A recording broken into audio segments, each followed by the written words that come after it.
আউযুবিল্লাহি মিনাশ শাইতানির রাজিম। বিসমিল্লাহির রহমানির রহিম। আসসালামু আলাইকুম ওয়া রাহমাতুল্লাহি ওয়া বারাকাতুহু।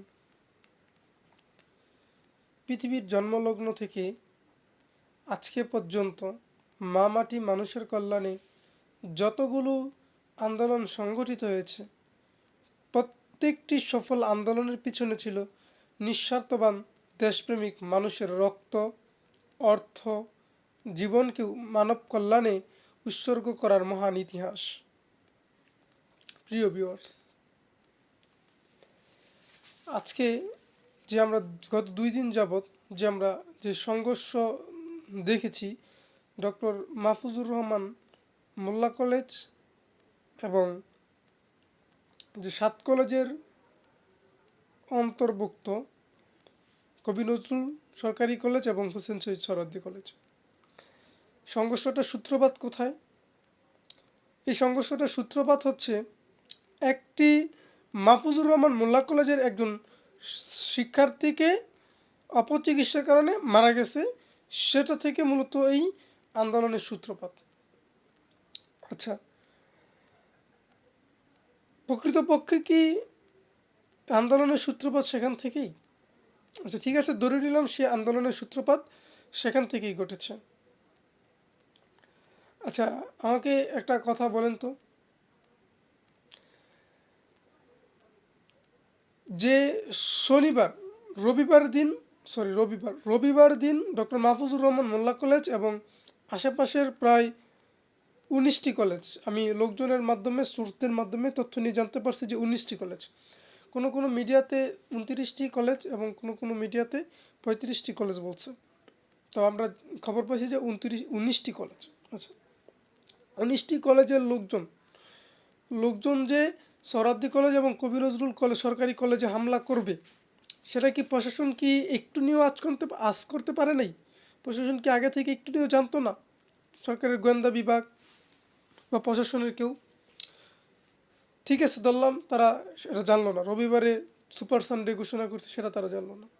সোমবার দিন, রবিবারে যেহেতু ডক্টর মাহফুজুর রহমান মোল্লা কলেজের ছেলেরা 7 কলেজে হামলা করছে, সোমবার দিন যে মাহফুজুর রহমান মোল্লা কলেজে হামলা হবে সেটা তো সবাই জানে, কম বেশি সবাই জানতো বা সবার জানার কথা, প্রশাসনেরও আজ করার কথা। কারণ রবিবারেই তারা সোমবারকে সুপার মানডে বা মেগা মানডে ঘোষণা করেছে। তখন কি প্রশাসন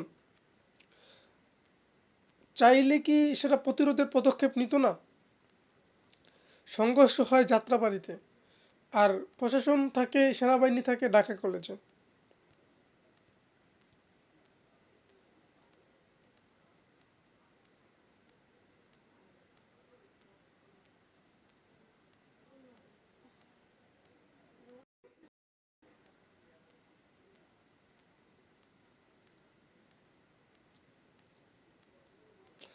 ঠিক আছে, এগুলোও বাদ দিলাম। আচ্ছা,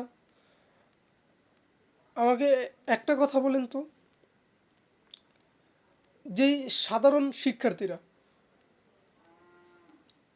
19টি কলেজের ছেলে বলি, 29টে বলি আর 35টে বলি, এই আন্দোলনের পিছনে কি সত্যিই কি সাধারণ শিক্ষার্থীরাই কি এই আন্দোলন সংগঠিত করেছে?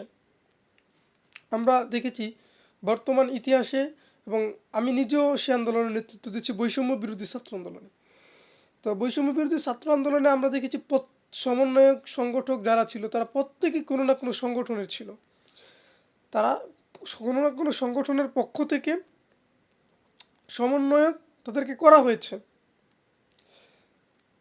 ছাত্র অধিকার পরিষদের বেশিরভাগ সমন্বয়ক ছিল বৈষম্য বিরোধী ছাত্র আন্দোলনে, ছাত্র শিবিরের ছিল, ছাত্র ফেডারেশনের ছিল, বিভিন্ন ছাত্র সংগঠনের ছিল। বিভিন্ন ছাত্র সংগঠন মিলে জুন মাসের 5 তারিখ থেকে আগস্ট মাসের 5 তারিখে আন্দোলন সমাপ্তি হয়েছে, দীর্ঘ 2 মাসের আন্দোলন। আচ্ছা ঠিক আছে, কিন্তু এই বৃহস্পতিবারে একটা ঘটনা ঘটলো। বৃহস্পতিবারের মধ্যে 19টা কলেজ একত্রিত হয়ে গেলো, 19টা বা 35টা যতটাই বলি, তারা একত্রিত হয়ে গেলো। সেটা কি কোনো রাজনৈতিক ইন্ধন ছাড়া কি 19টা কলেজকে এই তো কম সময়ের ভিতরে বৃহস্পতি শুক্র শনি রবি 3 দিনের ভিতরে কি কোনো রাজনৈতিক ইন্ধন ছাড়া, রাজনৈতিক লিক আপ ছাড়া কি একত্রিত করা কি আদৌ সম্ভব? প্রিয় বিবেকবান বাংলাদেশি ভাই ও বোনেরা, আপনাদের কাছে এই প্রশ্নটা আমি আসলে ছুড়ে দিলাম, কোনো রাজনৈতিক লিঙ্ক আপ ছাড়া কি আসলেও কি মানে এই 19টা কলেজকে একত্রিত করা কি সম্ভব কিনা? আচ্ছা, এই বিষয়টা পরে রাখলাম। এখন দেখি যে যদি ছাত্র সমাজ এখন কিন্তু ঐক্যবদ্ধ,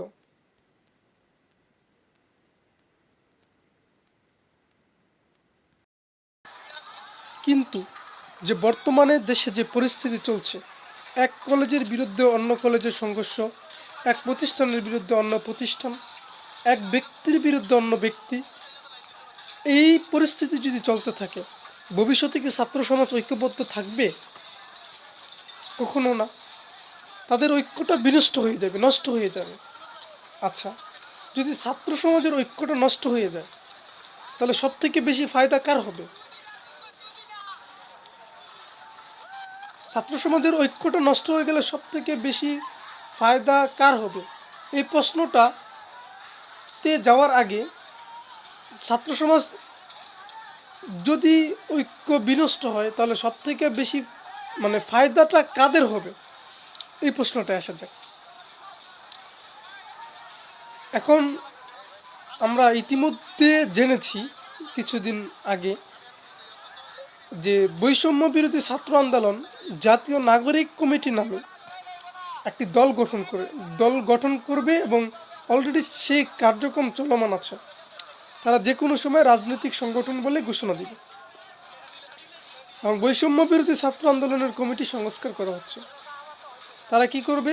বৈষম্য বিরোধী ছাত্র আন্দোলন হবে তাদের একটি ছাত্র সংগঠন, রাজনৈতিক ছাত্র সংগঠন, আর জাতীয় নাগরিক কমিটি হবে তাদের মুরব্বী সংগঠন। তারা একটি রাজনৈতিক জোটের ঘোষণা দিয়েছে। আর বৈষম্য বিরোধী ছাত্র আন্দোলনের প্রতি মানুষের আস্থা, বিশ্বাস, ভরসা আছে। আর এটা যদি এই আস্থা, বিশ্বাস, ভরসার জায়গাটা যদি নষ্ট করে দেওয়া যায়, তাহলে সব থেকে বেশি ফায়দা কাদের হবে? সব থেকে বেশি ফায়দা হবে রাজনৈতিক দলগুলোর, যেমন আওয়ামী লীগ, বিএনপি, জামাত এবং আমার সংগঠন গণ অধিকার পরিষদ, ছাত্রমিত্র, ছাত্র অধিকার ফেডারেশন, বিভিন্ন ইটিসি, বাংলাদেশে যেই 42টি নিবন্ধিত রাজনৈতিক দল আছে তাদের হবে পক্ষান্তর।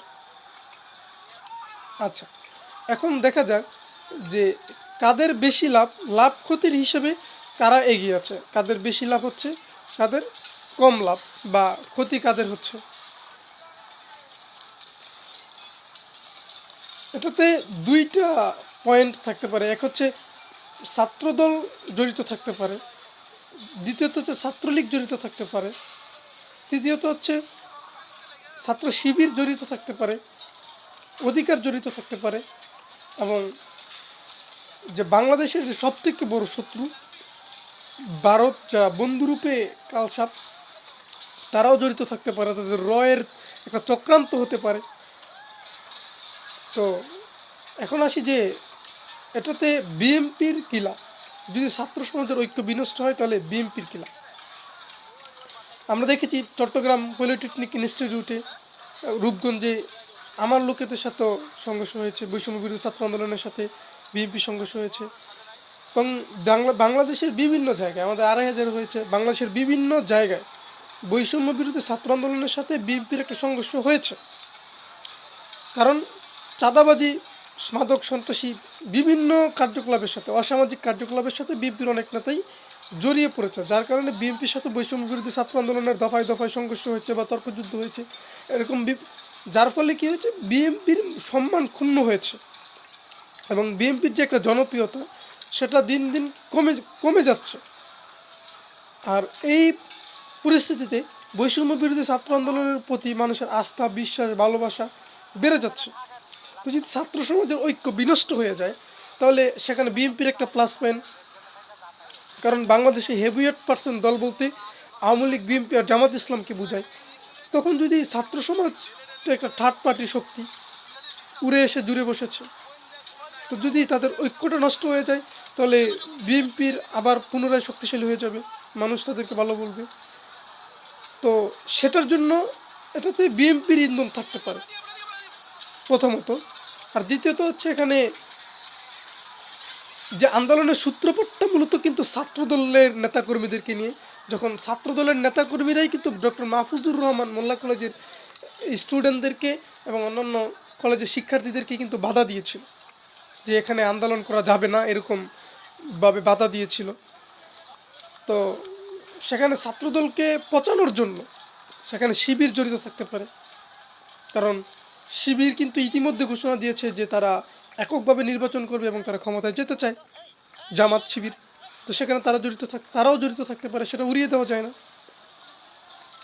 আবার ছাত্রলীগ ছাত্রলীগে অনেক নেতা আমরা দেখেছি যে অনেক নেতা পোস্ট করছে তাদের যৌবনের দ্বিতীয় শখ হচ্ছে আমাদের পেটানো, সমন্বয়ক পেটানো। তো ছাত্র সমাজের গণ গণ আন্দোলনের মুখে পতন হয়েছে ছাত্রলীগের, সেই কারণে তাদের ছাত্রদের প্রতি একটা ক্ষোভ আছে, বৈষম্য বিরুদ্ধে ছাত্র আন্দোলনের প্রতি একটা ক্ষোভ আছে, ডক্টর ইউনূস সরকারের প্রতি তাদের একটা ক্ষোভ আছে। কারণ তাদের জন্য বৈষম্য বিরুদ্ধে ছাত্র আন্দোলনের জন্য ইউনূস সরকার এসে বসেছে, শেখ হাসিনাকে পালাতে বাধ্য হয়েছে এবং আওয়ামী লীগের একটা ক্ষোভ আছে। সেই ক্ষোভ থেকে আওয়ামী লীগ দেশে অস্থিতিশীল পরিবেশ সৃষ্টি করার জন্য এরকম একটি মানে সংঘর্ষ জঘন্যতম কাজে মদত দিতে পারে, সেটা উড়িয়ে দেওয়া যায় না। কারণ বিগত সময়ে তারা এর অনেক প্রমাণ দিয়েছে, যেমন শহীদ নূর দিবসে তারা ঢাকায় তাণ্ডব চালানোর চেষ্টা করেছিল। তখন ছাত্র অধিকার পরিষদ, ছাত্রদল, ছাত্র শিবির, দেশের আপামর সাধারণ জনতা, বৈষম্য বিরোধী ছাত্র আন্দোলন সবাই একত্রে কিন্তু আওয়ামী লীগকে রোকা হয়েছিল সেদিন। তো তারা সেদিন যে কূটকৌশল এঁকেছিল শহীদ নূর দিবসে, তখন ওই কূটকৌশলে কিন্তু তারা এক প্রকার সফল হয়ে গিয়েছিল। প্রথম ধাপে কিন্তু তারা সফল হয়ে গেছিল, দ্বিতীয় ধাপে সরকারকে বেকায়দায় ফেলানোর জন্য। দেখুন, যদি সংঘর্ষ হয়, রাস্তায় রাস্তায় যদি সংঘর্ষ হয়, কলেজে কলেজে যদি সংঘর্ষ হয়, দেশের মানে বাণিজ্যিক যে পরিবহন যানবাহনগুলো বন্দরে যেতে পারবে না, দেশের একটা বড় ধরনের আর্থিক ক্ষতি হবে, যার ফায়দা লুটবে হচ্ছে আওয়ামী লীগ সরকার। আবার এর সাথে জড়িত থাকতে পারে। যখন আমরা জানি যে পাকিস্তানের সাথে ভারতের সম্পর্ক হচ্ছে সাপে নেউলে সম্পর্ক হচ্ছে পাকিস্তানের সাথে ভারতের। যখন বিগত সরকার আর অতীতে যখন সরকারের ক্ষমতায় ছিল আওয়ামী লীগ 17 বছর, তারা ভোটে হোক বিনা ভোটে হোক বাংলাদেশ শাসন করেছে, তখন কিন্তু এই 17 বছরে ভারতের সাথে কিন্তু তাদের অত্যন্ত সম্পর্ক ঘনিষ্ঠ ছিল। ভারত তাদের অন্যতম মিত্র ছিল আওয়ামী লীগের। তো পাকিস্তানের সাথে সম্পর্কটা কিন্তু ভালো ছিল না। কিন্তু যখন ইউনূস সরকার, অন্তর্বর্তীকালীন সরকার যখন ক্ষমতায় এসেছে, তখন কিন্তু ইউনূস সরকারের সাথে পাকিস্তানের সম্পর্কটা অত্যন্ত ঘনিষ্ঠ। এবং স্বাধীনতার 50 বছর 52 বছর পরে বাংলাদেশে চট্টগ্রাম বন্দরে পাকিস্তানের জাহাজ ভিড়েছে, যেটা নিয়ে অনেক গুজব ছড়িয়েছে ভারতীয় মিডিয়ায়। তো সেই ক্ষোভ থেকে বা তারা তাদের যে গোয়েন্দা সংস্থা তাদেরকে দিয়ে এরকম একটা নৈরাজ্যকর পরিস্থিতির সৃষ্টি করার পরিকল্পনা করতে পারে। জড়িত থাকার অনেকগুলো লজিক রয়েছে এখানে। দেখেন, হুট করে কয়েকদিনের মধ্যে আপনার হচ্ছে ইসকন যারা রয়ের এজেন্ট নামে অধিক পরিচিত, ইসকন সারা বাংলাদেশে অস্থিতিশীল পরিবেশ সৃষ্টি করছে। আবার রিক্সা চালকদেরকে নামিয়ে দিয়েছে, রিক্সা চালকরা জোরালোভাবে আন্দোলন করছে। দেশের বিভিন্ন প্রান্ত থেকে মানুষকে বিনা সুদে ঋণ দেওয়ার নাম করে এবং যমুনার আশেপাশে আন্দোলনের জন্য, সচিবালয়ের আশেপাশে আন্দোলন করতে উৎসাহিত করা হচ্ছে, মোটা অঙ্কের টাকা ইনভেস্ট করা হচ্ছে। তো আবার হচ্ছে কি, একটা কলেজের বিরুদ্ধে অন্য কলেজকে লেলিয়ে দিয়েছে। তো বাংলাদেশে এমনও হতে পারে যে প্রেক্ষাপট এমন হতে পারে যে রয়ের কিন্তু রেকর্ড আছে, বিভিন্ন দেশে রয়ের কিন্তু রেকর্ড আছে যে বাংলাদেশে তাদের সমর্থিত সরকার পতন হয়েছে, তারা বিভিন্নভাবে বাংলাদেশকে অস্থিতিশীল পরিবেশ তৈরি করবে, এমনকি গুপ্ত হত্যাও চালাতে পারে আমি ধারণা করছি, আসলে কোনো সূত্র থেকে পাচ্ছি না, ধারণা করছি যে এরকম অস্থিতিশীল পরিবেশ যখন পৃথিবীর বিভিন্ন দেশ অ্যানালাইজ করলে দেখা যায় যে রয়ের এরকম রেকর্ড আছে যে তারা একটি একটি দেশের মধ্যে অভ্যন্তরীণ দাঙ্গা লাগিয়ে, রকে দিয়ে অভ্যন্তরীণ দাঙ্গা লাগিয়ে তারা গুপ্ত হত্যা চালিয়েছে, দখল করেছে, এরকম রেকর্ড তাদের আছে। আবার সম্প্রতি চট্টগ্রামকে ভারতের অংশ বলে দাবি করা ভারতীয় মিডিয়ায়। তো সব মিলিয়ে যে রয়ের যে সম্পৃক্ততা আছে এই আন্দোলনের সাথে, বা এটা কিন্তু উড়িয়ে দেওয়া যায় না। যদি এই আন্দোলনের সাথে রয়ের সত্যি সম্পৃক্ততা থেকে থাকে, তাহলে অতীত ইতিহাস ঘাটলে দেখা যায় যে এরকম আন্দোলন তখনই পরিচালনা করে একটি দেশের উপর, এবং তখনই মদত দেয়, ইন্ধন যোগায়, যখন তাদের বড়সড় কোনো পরিকল্পনা থাকে, যেমন গুপ্ত হত্যা বা দখলদারিত্ব ইত্যাদি এরকম কোনো পরিকল্পনা থাকে। তো আমি